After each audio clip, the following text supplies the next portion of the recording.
který převezme z rukou starostky pamětní cenu do dalších minimálně 60 až 600 let činnosti dobrovolných hasičů.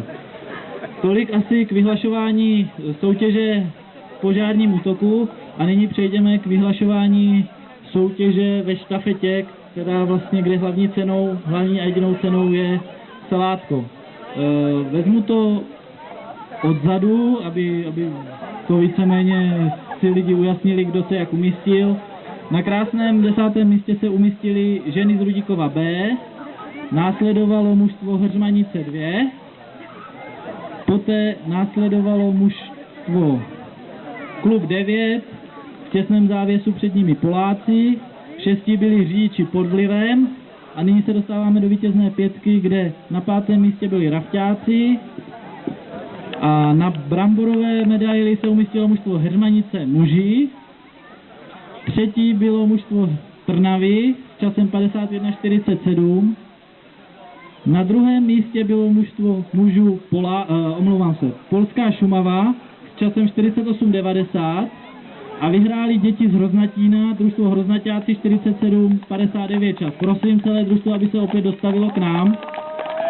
Dále bych chtěl upozornit, že sice děti nenalívali čberovku a nebrali kybu s vodou, nicméně, aby nedošlo k nějakým pochybnostem, že celá soutěž byla zmanipulovaná.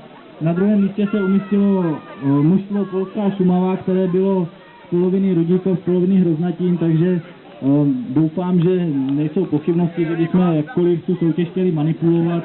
Stejně se na tom salátku sejdeme asi všichni. Ano, Polská Šumava protestuje, ale to už jim nikdo neodpáří, že jsou to Šumaváci, takže já bych chtěl pogratulovat tady dětem a na salátce se můžou těšit v brzké době. Doufám, že si ho užijou. Děkujeme za tento výsledek. Díky. A nyní předávám slovo Pavlu Ješovi. Takže vážení soutěžící, milí hosté, tímto bych považoval naši okrskovou soutěž za ukončenou. Doufám, že se tady všem líbilo a nakonec bych ještě předal slovo panu Benáčkovi. Tak já taky velmi stručně, jenom tak mně se tady líbilo, protože jsem si tady povykládal s některýma lidma, který znám z mládí a který jsem dlouho neviděl. Soutěž byla perfektní, nejlepší byla ta štafeta, netradiční štafeta.